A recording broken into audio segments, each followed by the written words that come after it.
আমি আজ নতুন একটা গল্প শোনাবো। আশা করি এই গল্পটা প্রত্যেকেরই কাজে লাগবে। আমরা সবাই জানি যে ঈশ্বর যা করে মঙ্গলের জন্য। এই গল্পটা মেলাতে হবে। একদিন এক রাজা আর তার এক মন্ত্রী দুজনে মিলে ভাগবত শুনতে যাচ্ছে।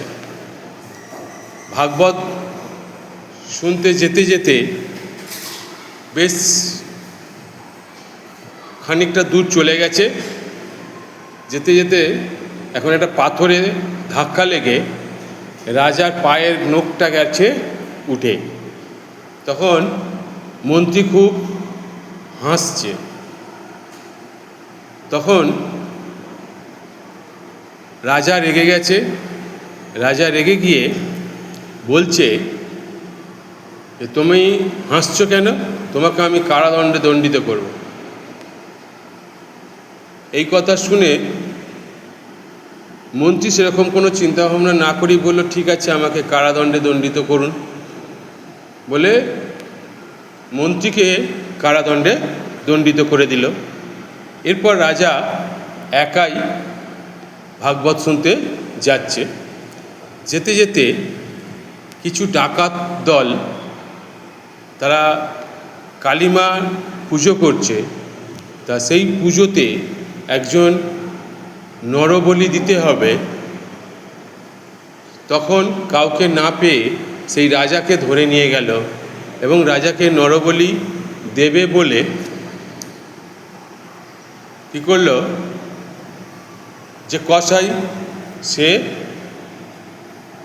বলি দেবার সময় বলল যে না, রাজাকে বলি দেওয়া যাবে না, কারণ রাজার পায়ের নখ উঠে গেছে, অর্থাৎ মা এইরকম খাবার খেতে পছন্দ নয় বলে রাজাকে কি করলো, ছেড়ে দিল।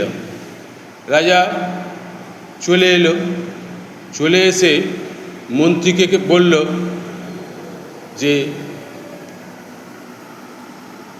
তুমি যা বলেছিলে যে ঈশ্বর যা করে মঙ্গলের জন্য, তা আমাকে সত্যি আমার পায়ের নখটা উঠে যাওয়াতে আমাকে আর বলি দেয়নি।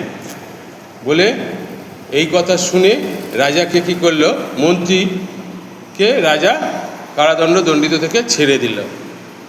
তখন মন্ত্রীও বলছে যে ঈশ্বর যা করে মঙ্গলের জন্য, আমি যদি আপনার সঙ্গে যেতাম তাহলে আমাকে তাহলে কারাদণ্ডে মানে নরবলি দিত। সেই হিসাবে আমিও বেঁচে গেলাম। যদি আপনার পায়ের নখটা না উঠতো আর আপনি আমাকে যদি কারাদণ্ডে দণ্ডিত না করতেন, তাহলেও কিন্তু আমাকে তাহলে বলে দিত।